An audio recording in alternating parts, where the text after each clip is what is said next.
राधे राधे कृष्ण कन्हैया, गोपाल प्यारो मुरली बजैया। जय श्री राधे। जय श्री राधे।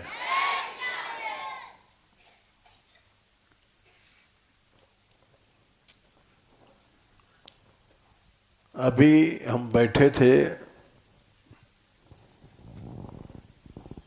तो हम यहाँ बैठे हैं बरसाने में। वृंदावन में क्या हो रहा है हमको पता नहीं, लेकिन वृंदावन की बहुत सी बातें हमको अभी सुनाई जो बड़ी विचित्र हैं और श्री जी कृपा से हमारे यहाँ नहीं है पे।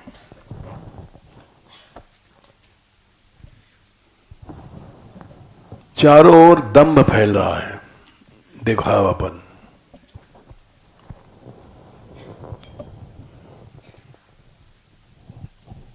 और दंभ इतनी खराब चीज है। भगवान ने सबसे पहला आसुरी गुण दंभ बताया, दुर्गुण कहना चाहिए। सबसे पहला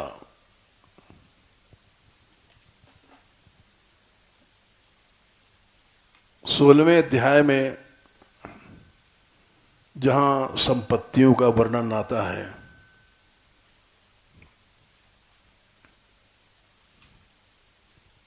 वो दैवी और आसुरी संपत्तियों का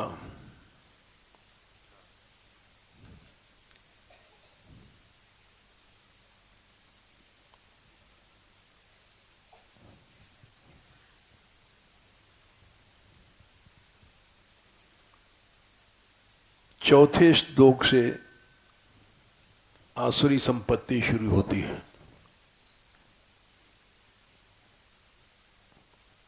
शुरू के 3 श्लोकों में तो दैवी संपत्तियों को वर्णन है।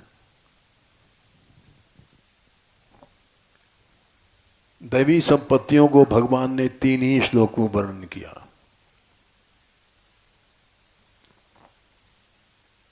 और बाकी में आसुरी संपत्ति। इसमें भी बड़ा भारी विज्ञान है।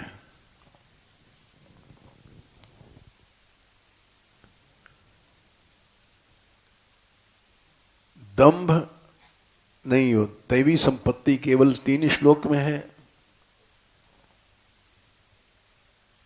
पहला, दूसरा, तीसरा।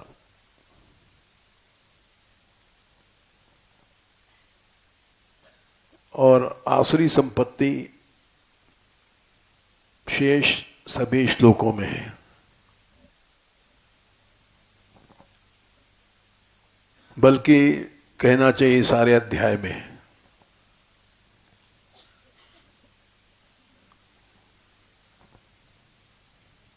तो ऐसा क्यों है? इसलिए है कि दुनिया में, इसीलिए इसका नाम दुनिया है।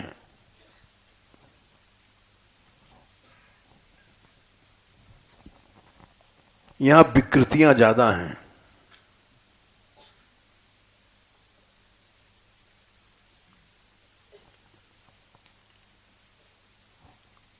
इसीलिए इसका नाम संसार है।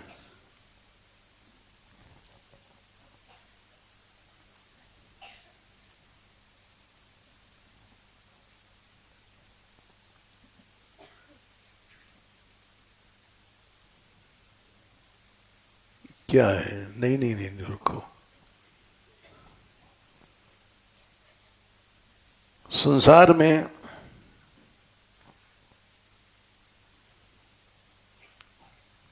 अच्छाइयां बहुत कम मिलेंगी।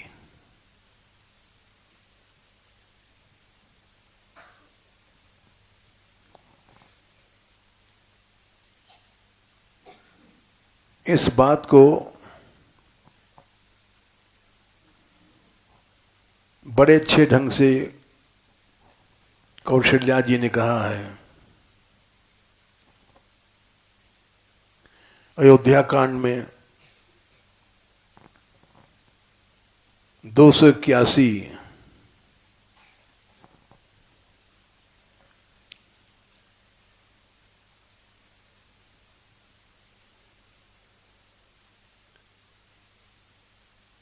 दोहा सुनिय सुधा देखी हई गरल, सब कर तूत कराल, जहां तहां काक उलूक बक मानस सकृत मराल।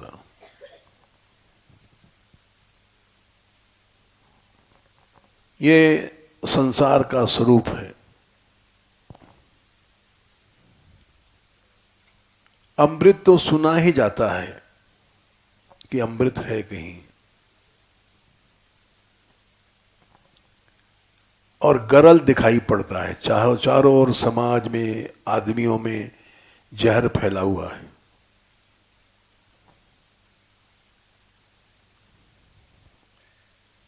एक कौशल्या जी ने कहा है,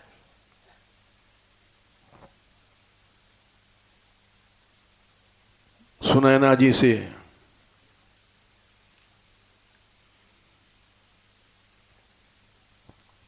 सीता जी की मां सुनैना जी ने कौशल्या जी से कहा है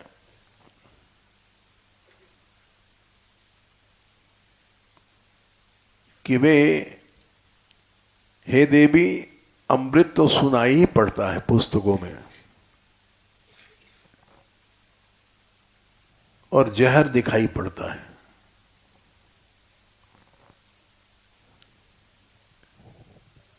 ये कितनी सच्ची बात है।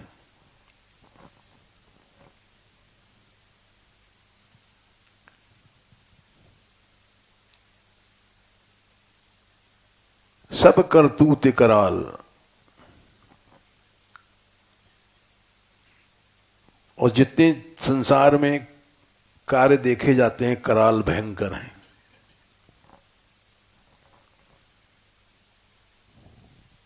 जहां तहां काक कूलुक बक, कौवा जगह जगह दिखाई पड़ेंगे।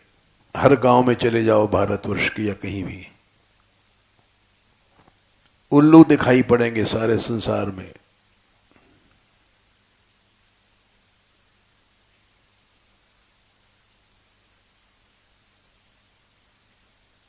गालिब ने कहा है कि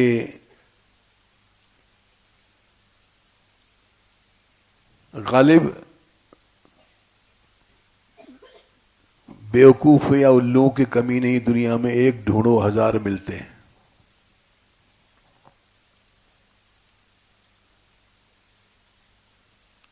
कौवा जगह जगह, उल्लू जगह जगह, बगुला हर जगह।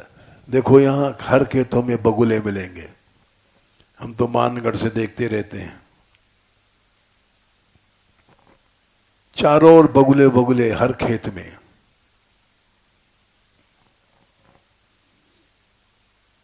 मानसरोवर में केवल मराल हंस, केवल मानसरोवर में, दुनिया में कहीं नहीं।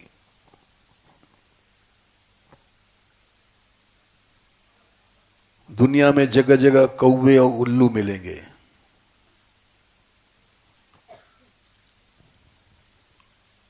ऐसी बातें सुनी हमने अभी, क्योंकि हम तो वृंदावन जाते नहीं हैं।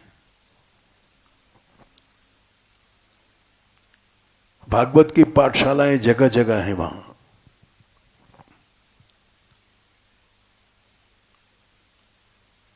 और हमने पहली बार सुना कि भागवत की पाठशालाओं में पैसा लगता है।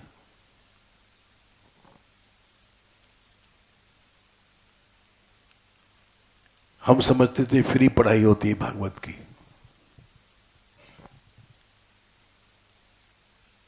और ज्यादातर वहीं लोग पढ़ने जाते हैं, क्योंकि 30,000 रुपए लेते हैं। 30,000 रुपए में ब्यास बना देंगे।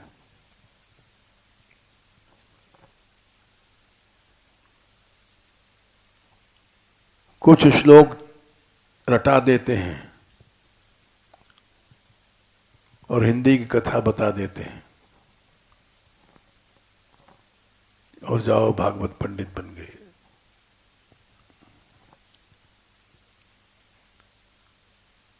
और ये भी बता रहे थे वहां कि इनके सामने कई व्यास पिटे जो पढ़ाने वाले थे।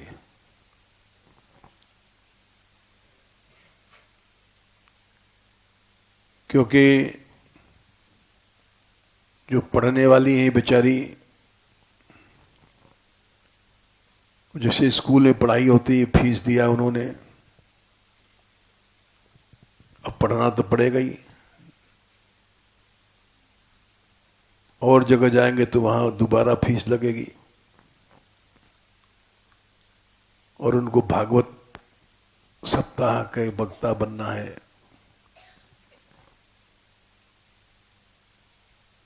तो वो फिर दूसरी जगह जा नहीं सकती हैं। इतना पैसा कहाँ है किसी के पास।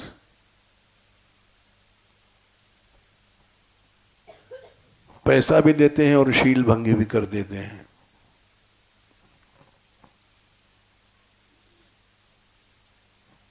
ये समाज की स्थिति है। हमने इनसे इसलिए पूछा कि हम तो वृंदावन जाते नहीं भाई, और बड़े बड़े वक्ताओं का सुनते नहीं हम। ये कल आके बैठ गए थे ऊपर मुरली कथा में, दिशा चैनल पे आ रही थी। हमने पूछा कि तुमने, हमारा भ्रम है कि यथार्थ बात क्या है। ऐसी कथा क्या भारतवर्ष में कोई कहने वाला है? इन्होंने कहा नहीं है।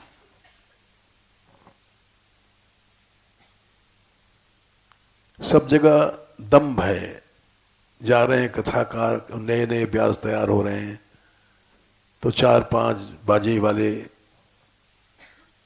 2-4 गाने वाले, नए नए बाजे चले हैं, ताम झाम लेके जाते हैं और लोक रंजन में सफल हो जाते हैं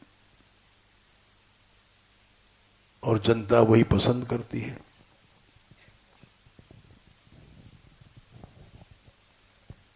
तो उनके आगे फिर जो नए नए व्यास हैं, उनका आडंबर इतना बड़ा है कि वो जनता प्रभावित होती है। और कोई आदमी सच्चाई से भागवत कहे तो उसका कोई मूल्य नहीं है।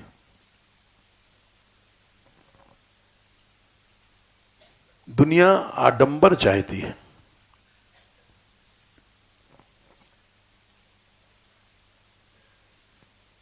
तो बोले कि हमारे भी कथा में एक दिन मुरली गई थी तो लोगों ने आसन दिया, ये पीछे बैठी रही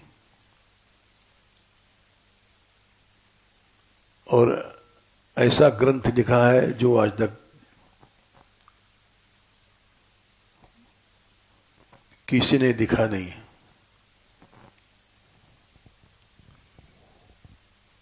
तो ऐसे लोगों को सफलता नहीं मिलती है। सफलता उसी को मिलती है जो बड़ी चैनल पर जाता है, पैसा देता है, ताम झाम ज्यादा है, उसका संसार में नाम होता है। 20 लाख में व्यास आए हैं, 50 लाख में व्यास आए हैं। वो पहले से हल्ला मच जाता है कि 50 लाख में व्यास आ रहा है, तो पहले से लोग हवा समझ लेते हैं, भाई 50 लाख का व्यास है। उसको देखने के लिए बड़ी भीड़ हो जाती है।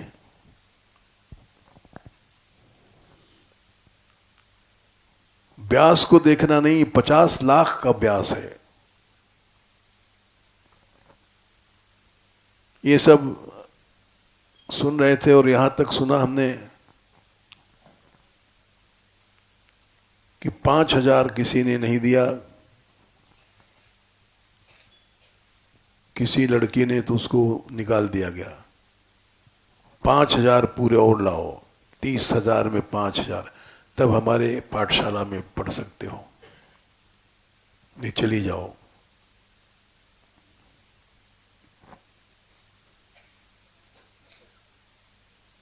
ये बोले कि कुछ दिन में ऐसा लगता है व्यास तो रहेंगे नहीं, केवल ताम झाम रह जाएगा और मूल भागवत जी लुप्त हो जाएगी।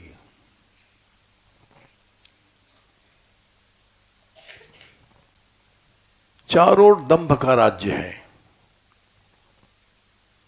इसी बात पर यह दोहा हमको याद आया जो सुनैना जी ने कहा है सीता की मां ने।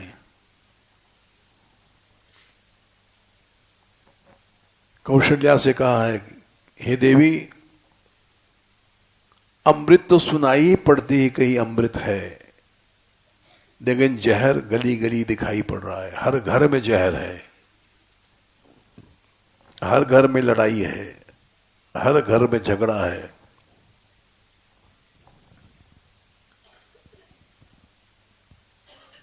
सब करतूत कराल और भयानक करतूतें दिखाई पड़ रही हैं।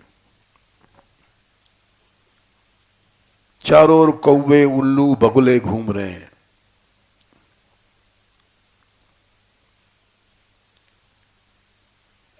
ये कौवे कौन हैं? दोष दृष्टि जिसकी है वो काक है।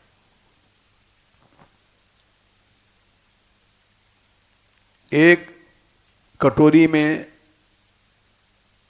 दूध का कुल्हड़ रख दो, खीर वीर, और दूसरी में मांस, गंदी चीजें,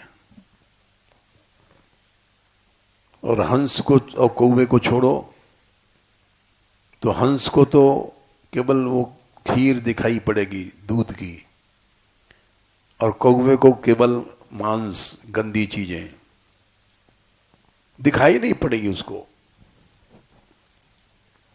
हंस दृष्टि और काक दृष्टि इसको कहते हैं। काक दृष्टि वाला केवल दोष देखता है, हंस दृष्टि वाला केवल गुण देखता है।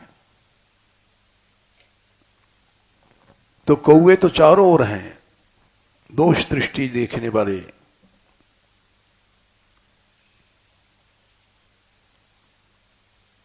और उल्लू ज्यादा हैं, इनको अंधकार दिखाई पड़ता है, अंधकार में दिखाई पड़ता है प्रकाश। गंदगी में अच्छाई दिखाई पड़ती है, वो है उल्लू। 50 लाख का व्यास आया है, उसको देखने जा रहे हैं क्योंकि सब उल्लू हैं। 50 लाख को देखने जा रहे हैं।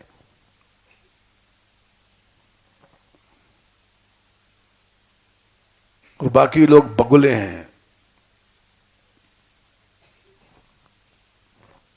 बगुले की कहानी सुना दें हम तुमको। राम लक्ष्मण बैठे थे पंपा सरोवर पर, तो राम जी ने लक्ष्मण जी से कहा, पश्य लक्ष्मण पंपायाम बका परम धार्मिका। अरे भाई लक्ष्मण, इस बगुले को देखो, बड़ा धार्मिक है। बोले क्यों महाराज? शनै शनै पदम धत्ते जीवानाम बध शंकया। धीरे धीरे उठा रहा है पांव कि कोई मर न जाए मछली। राम जी भोले थे और सर्वज्ञ हैं। भोले तो वो हम लोगों के लिए शिक्षा के लिए बनते हैं। लक्ष्मण जी बोले नहीं महाराज, ये धार्मिक नहीं है। नायम धार्मिको राजन, बका परम हिंसक, ये तो बड़ा हिंसक है। बोले क्यों? बोले अभी देखिए धीरे धीरे क्यों जा रहा है, कोई मछली भग न जाए।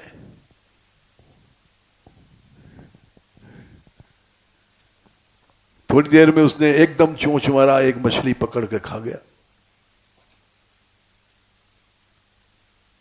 तो इसलिए ये धार्मिक नहीं है, इसका आचरण पाखंड का है, फंसाने के लिए है जीवों को। धीरे धीरे चल रहा है।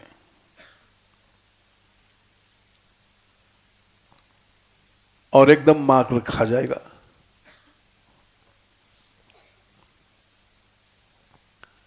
सहसा सहवासी एवं विजानाति सहवासी नाम चरित्रकम। बहुत दिन में पता पड़ता है कोई आदमी कैसा है, एक दिन दो दिन में नहीं पड़ता।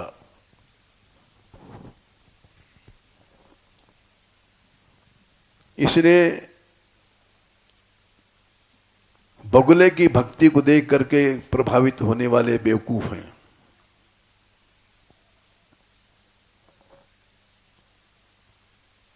जहां तहां काक उलूक बक मानस सकृत मराल। हंस तो कोई एक होता है, वो भी नहीं, सब जगह नहीं मिलेगा, वो भी मानसरोवर मिलता है।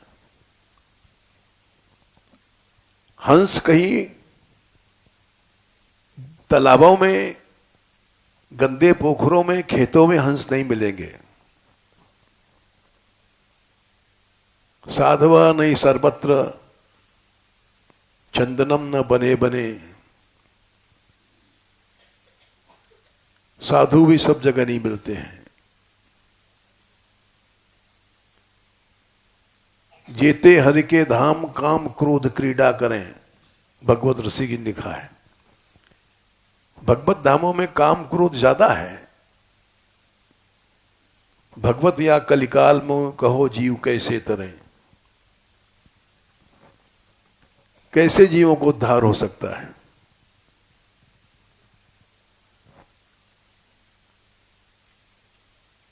ये सब वहां की लीला सुन रहे थे हम, वृंदावन की। 5,000 नहीं कोई दे पाई, इसको निकाल दिया। ये तो भागवत व्यासों की पाठशालाओं का हाल है।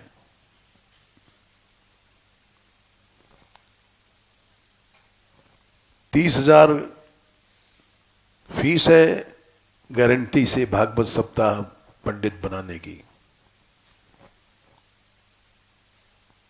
एक साथ नहीं दे सकते हो तो 10,000 की एक किश्त दे दो,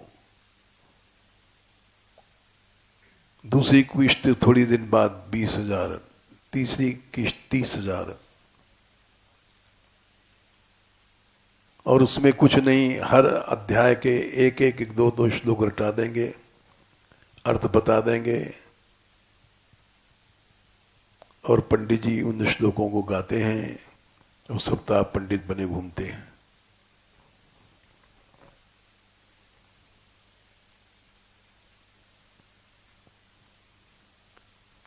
तो इसलिए वो बेचारे क्या करें, उनको ताम झाम ले जाना है लोक रंजन के लिए, तो जितना आडंबर बनाएंगे उसमें पैसा लगता है, तो वो भी लूटते हैं। पाठशालाओं का हाल बता रहे थे, बड़ा विचित्र। जब उन्होंने कहा कि 2-3 पढ़ाने वाले पंडित पीटे, जो भागवत के पंडित पढ़ाते थे, क्लास देते थे, क्यों पिटे, ये सब लोग अंदाज लगा सकते हैं, उसको क्या कहें हम।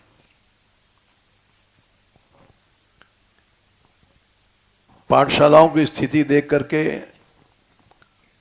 और बड़ी बड़ी नामी पाठशालाओं की स्थिति देख करके हमको एक दोहा याद आया जो हमारे बाबा कहते थे। कि एक आदमी का नाम था ठनठन पाल। तो बड़ा दुखी रहता था कि हमारे बाप बेवकूफ थे, माँ बाप पढ़े नहीं थे, हमारा नाम ठनठन पाल रख दिया। ये कोई नाम है? वो दुखी रहता था। और एक दिन जा रहा था तो वहां से सवारी निकल रही थी, कोई आदमी मर गया था, बड़ा आदमी था, सेठ अमर सिंह कोई होगा। तो उसने कहा भैया ये कौन है, किसका विमान जा रहा है? बोले अमरलाल सेठ का। अरे अमर और मर गया? जब मर गया तो अमर कहां रहा, नाम झूठा है। फिर आगे गया तो एक बुढ़ा बेचारा 70-80 साल का भूसा ढो रहा था। उसने पूछा कि तुम भूसा क्यों ढोते हो भाई, इस उम्र में चलने की ताकत नहीं, फिरने की ताकत नहीं। बोले क्या करें महाराज, बेटा बेटी रोटी तभी देंगे जब हम कुछ काम कर लेंगे। बोले तेरा नाम क्या है भाई? मेरा नाम धनपाल है। अच्छा भाई, नाम तो उल्टा है तेरा, धनपाल होकर के भूस ढो रहा है। चलो फिर आगे गया तो एक बुढ़िया कंडा थाप रही जाड़े की रित में, और बोले मैया इतने जाड़े में कंडा थाप रही है, क्यों? अरे महाराज बहू रोटी नहीं देगी तो ये पता नहीं है, भूखी मर जाऊंगी। मैया तेरो नाम क्या है? मेरा नाम है लक्ष्मी। तो उसने दोहा बनाया, अमरा हे सो मर गए, भूस ढोवे धनपाल, कंडा थापे लक्ष्मी और हम चोखे ठनठन पाल। हमारे माँ बाप ने हमारा नाम ठीक रखा, ठनठन पाल है। अमरा हे सो मर गए और भूस ढोवे धनपाल,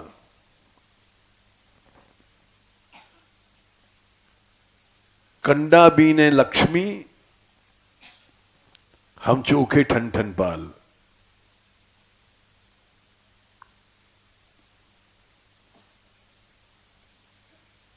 हो गया पूरा। ये समाज की स्थिति है। ये बोले कि सेठ की ओर से भागवत व्यासों के लिए भोजन भी मिलता है और पढ़ाने का पैसा मिलता है, और जो पंडित जी पढ़ाते हैं वो सेठों से अलग लेते हैं और विद्यार्थियों से अलग लेते हैं। ये जब सुना तुमने कहा भैया हमारा आगे गुरुकुल ठीक है। न लेना न देना, हम लोग गरीब हैं और यहां इस पाठशाला का कोई नाम नहीं है और हम नाम चाहते भी नहीं हैं। हम तो वही ठनठन पाले बनना चाहते हैं। ऐसा नाम किस काम का। और बताया उन्होंने, बहुत सी लीला बताई।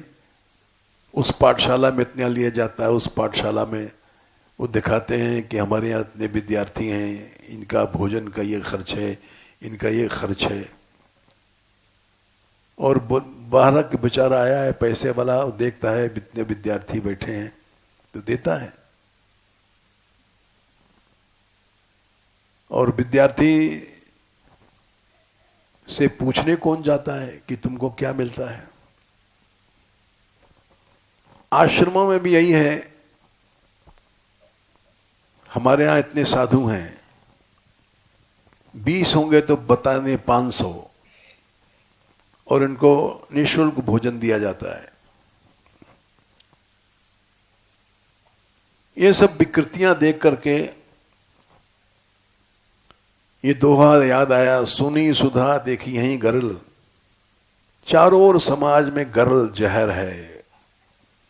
पाठशालाओं में, पंडितों में, व्यासों में जहर ही जहर दिखाई पड़ रहा है।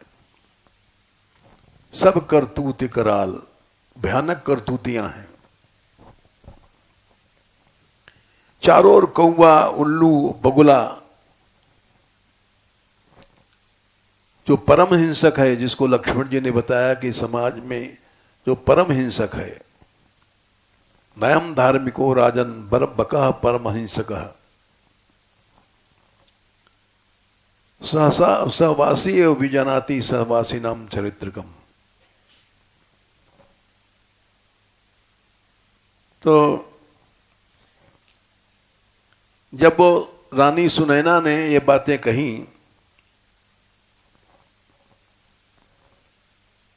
क्योंकि उन्होंने देखा वहां पर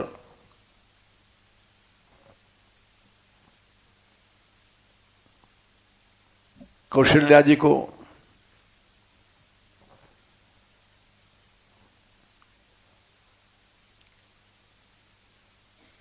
ये राम की मां है, ये विधवा होने लायक है।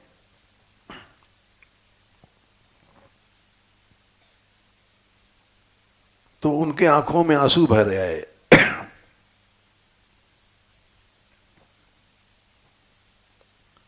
बोले ब्रह्मा ने क्या किया?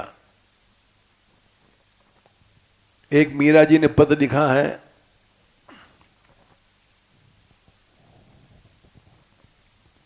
वो इसी तरह है, मीरा का पद भी है। पद तो याद नहीं है, लेकिन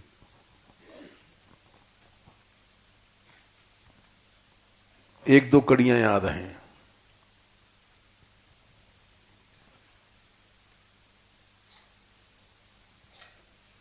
प्रतिभा पतिव्रता पुत्रन को तरसे और जन जन फूहड़ जने हजारी। हाँ, कर्मन की गत न्यारी उद हो।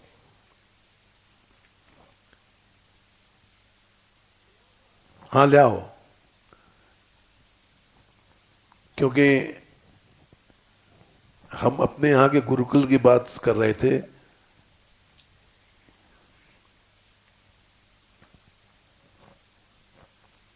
कर्मन की गत न्यारी, कैसे पतियां लिखूं गिरधारी। क्या पत्र लिखूं ठाकुर जी से, नागर बेल फूल बिन तरसे। पान जो पैदा होता है सबसे बढ़िया होता है मघोई पान, नागर पान।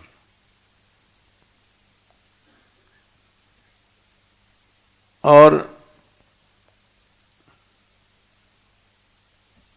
फूल नहीं होता उसमें, लेकिन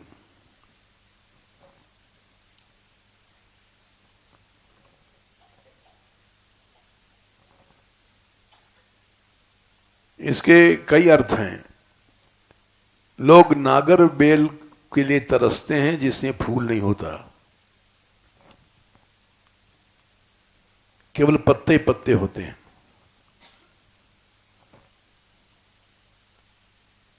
और लूमा ये 1000 पंखड़ी का होता है। अगर उसमें फल लग जाता तो कितना मीठा होता। नागर बेल में अगर फूल लगता तो कितना सुंदर होता। नागर बेल फूल बिन तरसे, फूला लूम हजारी।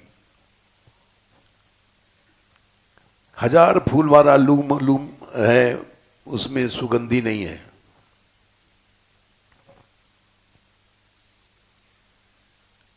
उज्जवल पंख दिए बगुला को। जो बगला मछली खाता है एकदम श्वेत सफेद होता है, और कोई कोयल के ही विधिकारी। कोयल जितना मीठा बोलती है वो कितनी काली बना रही है।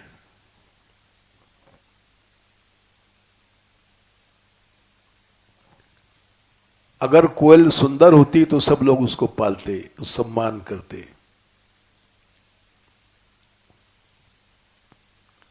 मूर्ख मूर्ख राजा कर दिए पंडित फिरे भिखारी। संसार में मूर्ख लोग वोट लेकर के राजा बन जाते हैं। जितने बड़े बड़े डाकू हत्यारे हैं वो एमएलए बन गए वोट लेकर के।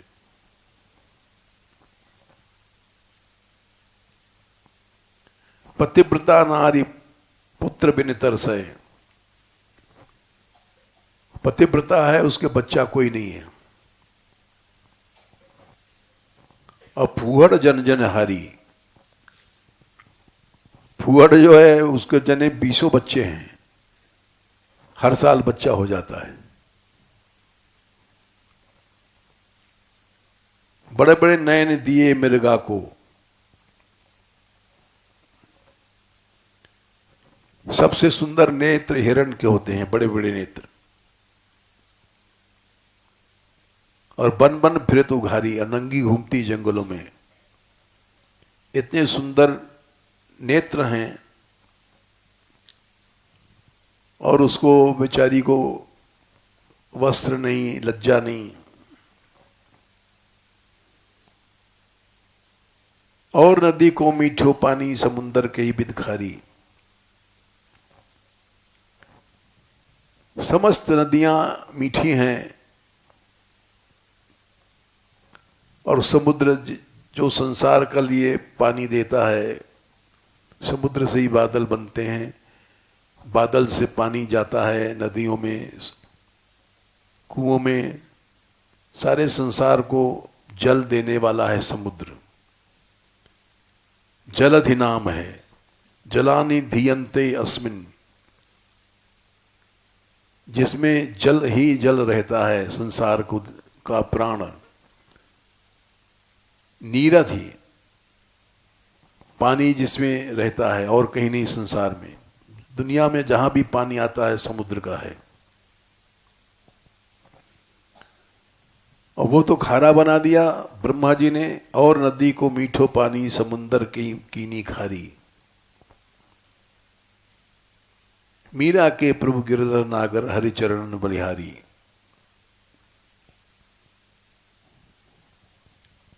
यही बात गोपियों ने कही थी।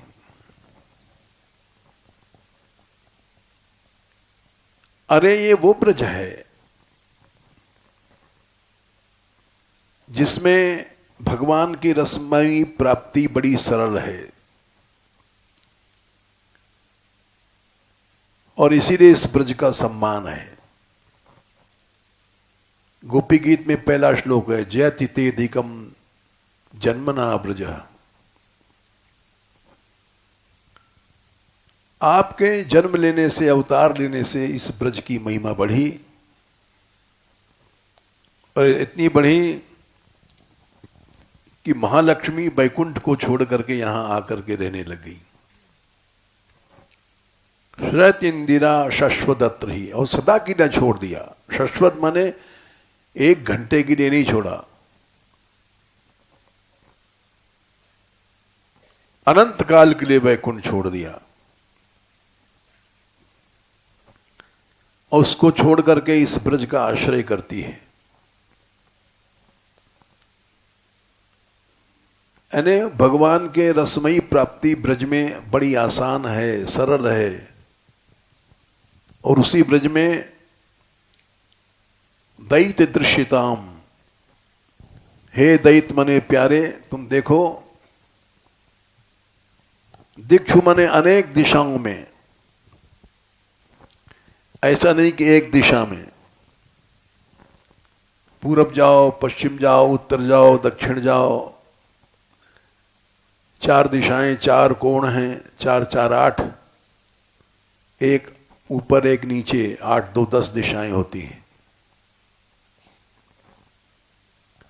हर दिशा में गोपियां तड़फ रही हैं। ये आश्चर्य की बात है। पूरब की ओर जाओ, पूर्व दिशा है। पूरब से दक्षिण की चलो तो अग्निकोण मिलेगा, अग्निकोण की दिशा है। 2 दक्षिण दिशा में जाओ, दक्षिण दिशा है। दक्षिण से पश्चिम चलो तो नैऋत्य कोण है।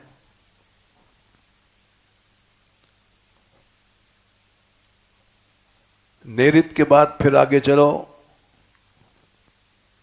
तो पश्चिम दिशा आएगी।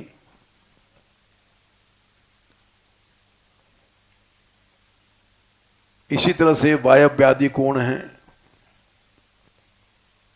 4 कोण, 4 दिशाएं, 8 आकाश पाताल। हर दिशा में गोपियां तड़प रही हैं। ये कैसा ब्रज है?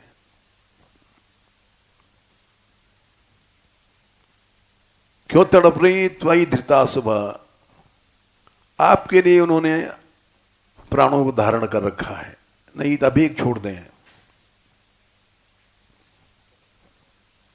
तुमको ढूंढ रही हैं। जिस ब्रज में लक्ष्मी जी बैकुंठ छोड़ करके आई हैं, उसी ब्रज में हम गोपियां तड़पते तुमको ढूंढ रही हैं। जिस वैकुंठ को छोड़ करके लक्ष्मी जी आई हैं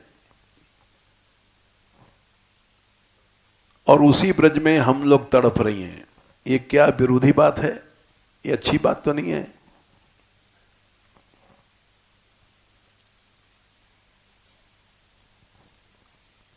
तो ये स्थिति है यहां चारों ओर। यही बात भगवत रसिक जी ने लिखा कि बड़ा आश्चर्य है, जिस धाम में जाने मात्र से भगवान मिल जाते हैं, उसी धाम में क्या लीला चल रही है। जेते हरि के धाम काम क्रोध क्रीड़ा करें,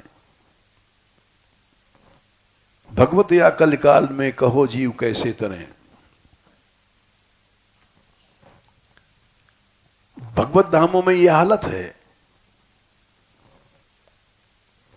केवल पैसे का नाच हो रहा है। अब जीवों का कल्याण कैसे होगा?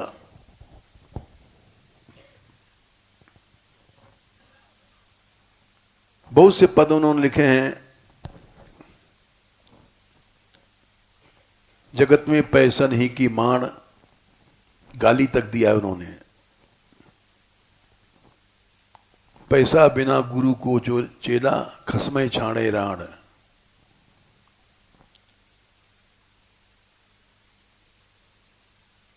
भगवत धामों में धन का ऐसा नृत्य हो रहा है।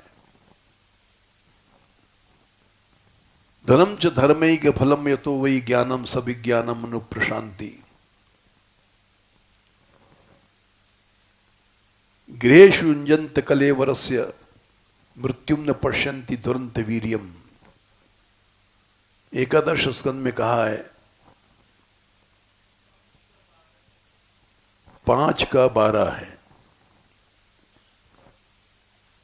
धन तो एकमात्र धर्म के लिए ही है। पैसा है तो दिन रात जो भागवत कहते हैं, भागवत में पहले ही स्कंद में सबसे पहले ही धर्मस्य अपवर्गस्य, संख्या याद नहीं है, नार्थो अर्थाय उपकल्पते। हां, धर्म केवल मुक्ति के लिए है। धर्म का फल केवल मुक्ति है। 1 2 और आगे क्या है संख्या? 9, 1 2 9। धर्म केवल मुक्त होने के लिए है, नार्थ पैसे के लिए नहीं है। आज हर मंदिर, हर मठ, हर आश्रम हर कथा, हर रास, हर कीर्तन सब पैसे के लिए हो रहा है।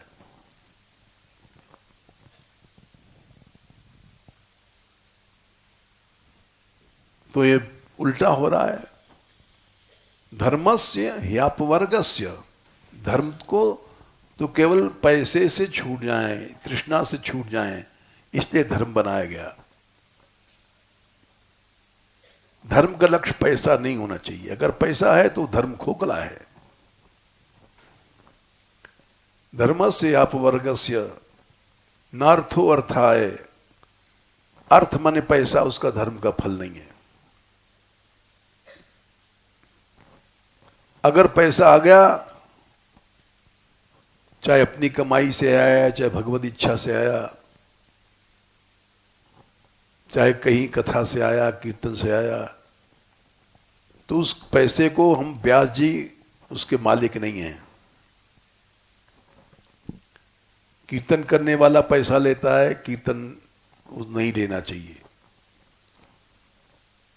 मंदिर में पैसा है, पुजारी को नहीं लेना चाहिए। आज मंदिर में चमत्कार क्यों नहीं है? क्योंकि पैसा जो आया है वो प्रभु के लिए आया है। तुम अपने आप भांग घोटो, माल घोटो, इसके लिए पैसा नहीं आया है। नार्थस्य धर्मैकांतस्य, अर्थ जो पैसा है उसका धर्म ही एकमात्र फल है। चाहे गृहस्थ हो, चाहे साधु हो, पैसे का उपयोग केवल धर्म के लिए, भगवान की सेवा के लिए है। नार्थस्य धर्मैकांतस्य कामो लाभाय स्मृता, पैसा इसलिए नहीं कि अपने कामनाओं के लिए मौज मारो, टेलीविजन लो, खाओ पियो, ऐश करो, इसलिए पैसा नहीं है। ये भागवत में सबसे पहले पाठ दिया गया। पैसा आ गया तो केवल प्रभु के लिए आया है। नार्थस्य धर्मैकांतस्य कामो लाभाय स्मृतः, कामना के लिए पैसा अपने इस्तेमाल में करें, ये नहीं होना चाहिए। चाहे गृहस्थ हो, चाहे साधु हो।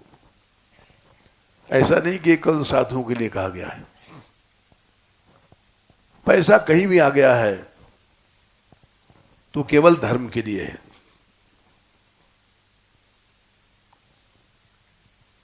बोले मन है, कामना तो करेगा ही। ठीक है, कामना करेगा तो इंद्रियों के लिए कामना मत करो।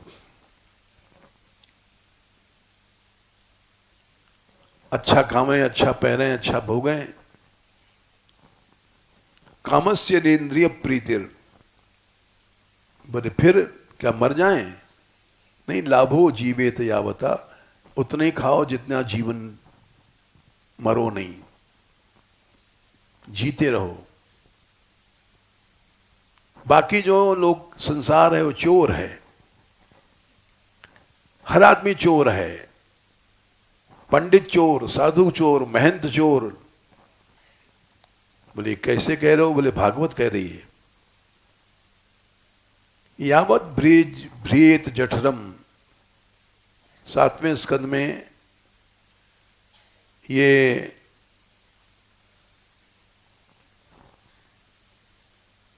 गृहस्थ धर्म में आता है। 7, 11, 12 के आसपास होगा इस अध्याय।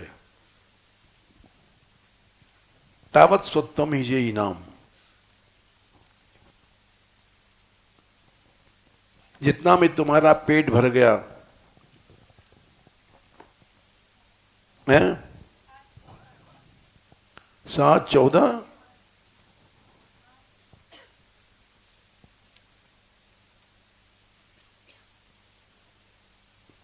7, 14, 8, ठीक है।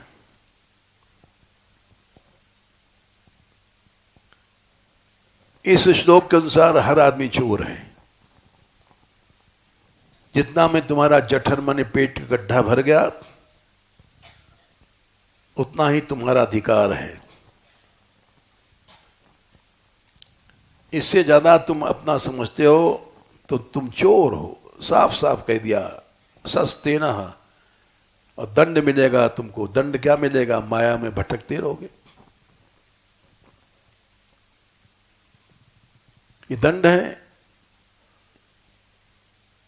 लोग पैसा कमा के अपने बहू का नाम करते हैं, बेटों का नाम करते हैं, दंड है। तुम्हारा जितना पेट भर जाना था उतना ही तुम्हारा अधिकार था, बाकी सब गलत है। बाकी जो है तुम दंड के भागी हो। क्या दंड है? मरते रहोगे, जीते रहोगे, कभी मुक्त नहीं होगा।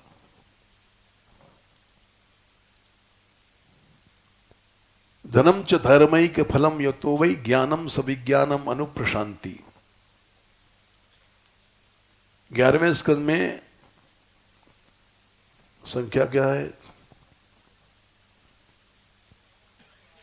11, 5, 12। धन का फल है धर्म।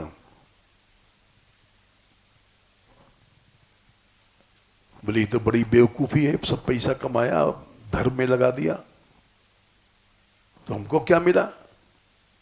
ज्ञान मिलेगा, सविज्ञान, प्रैक्टिकल ज्ञान मिलेगा, अनुभव मिलेगा। अनंत काल के लिए तुम शांत हो जाओगे, माया में नहीं व्याप्त होगे।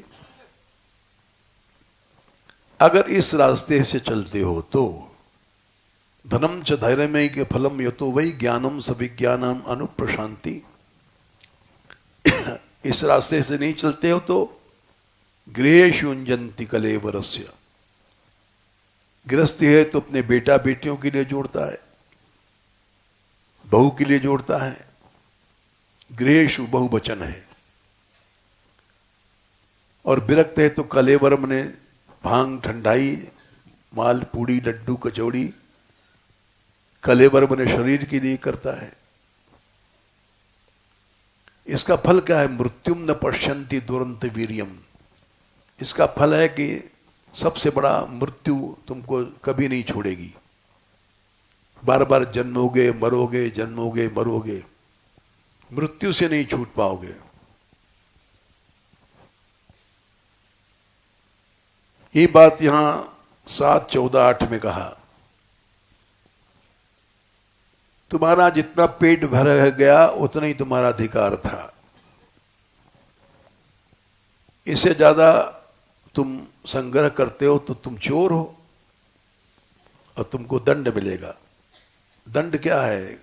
सदा मरते रहोगे, जीते रहोगे, मरते रहोगे, फूकते रहोगे। इसे कभी छूट नहीं पाओगे।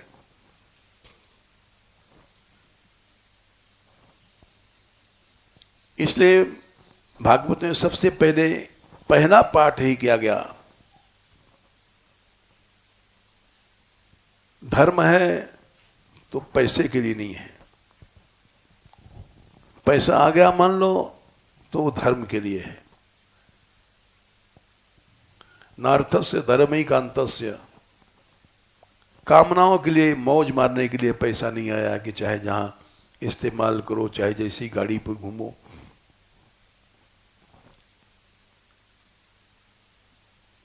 बरसाने में गौशाला खुली थी। एक बार एक वैष्णव आए थे, हमने कहा था कि बरसाना में गौशाला होनी चाहिए, राधा रानी गांव में पहले होनी चाहिए।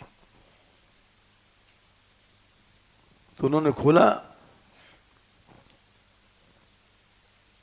और जब गौशाला चली तो सबसे पहले गाड़ी आई कि हम गांव-गांव जाएंगे, भूसा इकट्ठा करेंगे, ये करेंगे। गैया तो पीछे आई, गाड़ी पहले आ गई।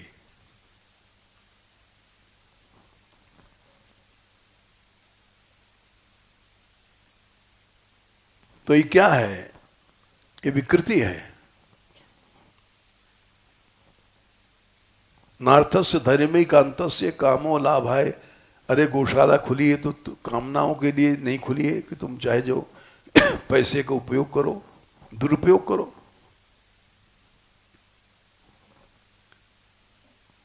कामना है तो उतने खाओ, उतने पियो, तुम्हारा जीवन रह जाए।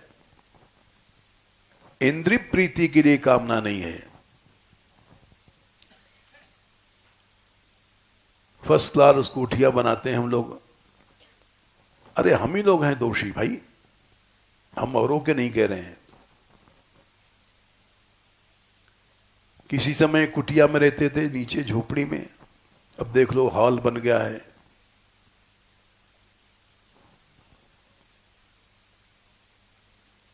इंद्रिय प्रीति के लिए कामनाएं नहीं है।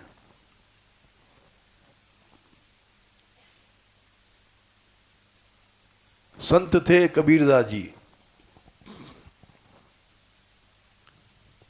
झोपड़ी भी नहीं थी उनके पास,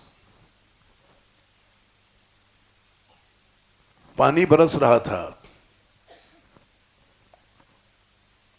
और वो भीज रहे थे, चौड़े में बैठे थे, लोग हंस रहे थे। देख लो ये भजन करने वाले की ये हालत होती है। तो कबीरदास ने दोहा बनाया,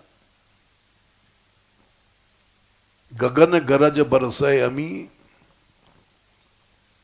बादर गहर गंभीर, चौदिर्स बरसे दामनी, भीजे दास कबीर। बोले तुमको लग रहा है कि पानी बरस रहा है, हमको लग रहा है अमृत बरस रहा है। क्यों? ये कुटिया पुटिया का झगड़ा है। और कुटिया टूट गई, अब फिर बनाओ, झगड़ा है। चिंता से रहित हो जाना ये अमृत है। गगन गरज बरसै अमी, बादल से अमृत बरस रहा है। ये पानी नहीं है, अमृत है।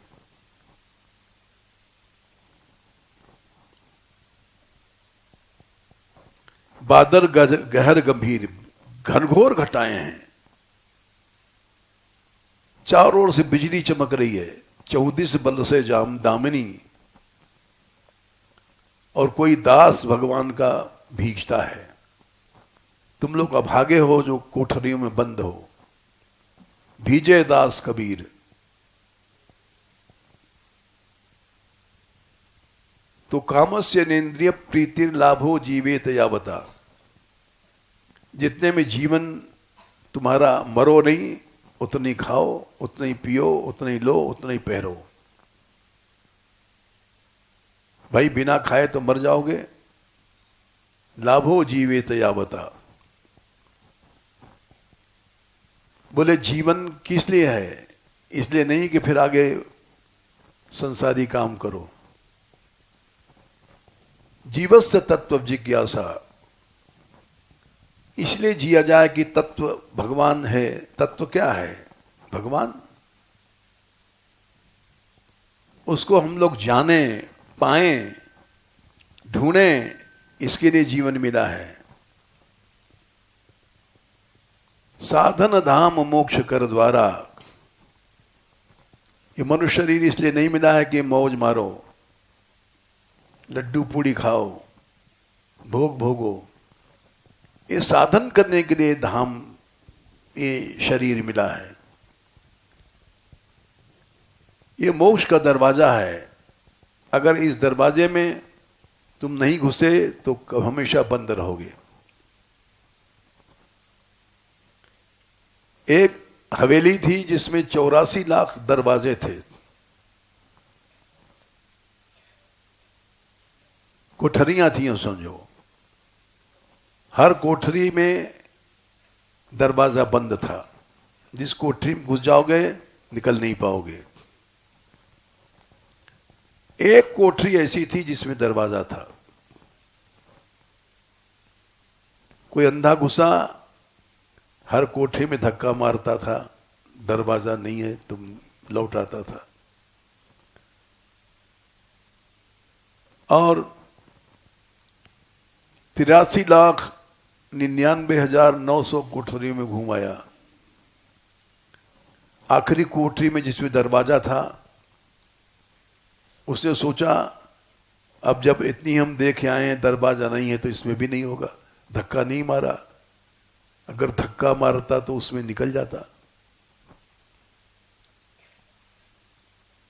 साधन धाम मोक्ष कर द्वारा, आखिरी जो कोठरी थी, जो मनुष्य योनि, उसमें दरवाजा था, लेकिन उस अंधे ने सोचा जैसे और कोठरियां हैं, इसमें भी दरवाजा नहीं होगा, नहीं घुसा। अब फिर 84 लाख योनियों में घूमता रहेगा। साधन धाम मोक्ष कर द्वारा, पाए ने जेहि परलोक सुधारा। वो अनंत काल तक दुख पाएगा। समय हो गया, तो इसलिए सब जगह धर्म अर्थ के लिए बिक रहा है। ये ठन पाल बने रहे, यही बहुत विदा है भगवान की। लेकिन ठन पाल बने रहना बड़ा कठिन है। जय श्री राधे।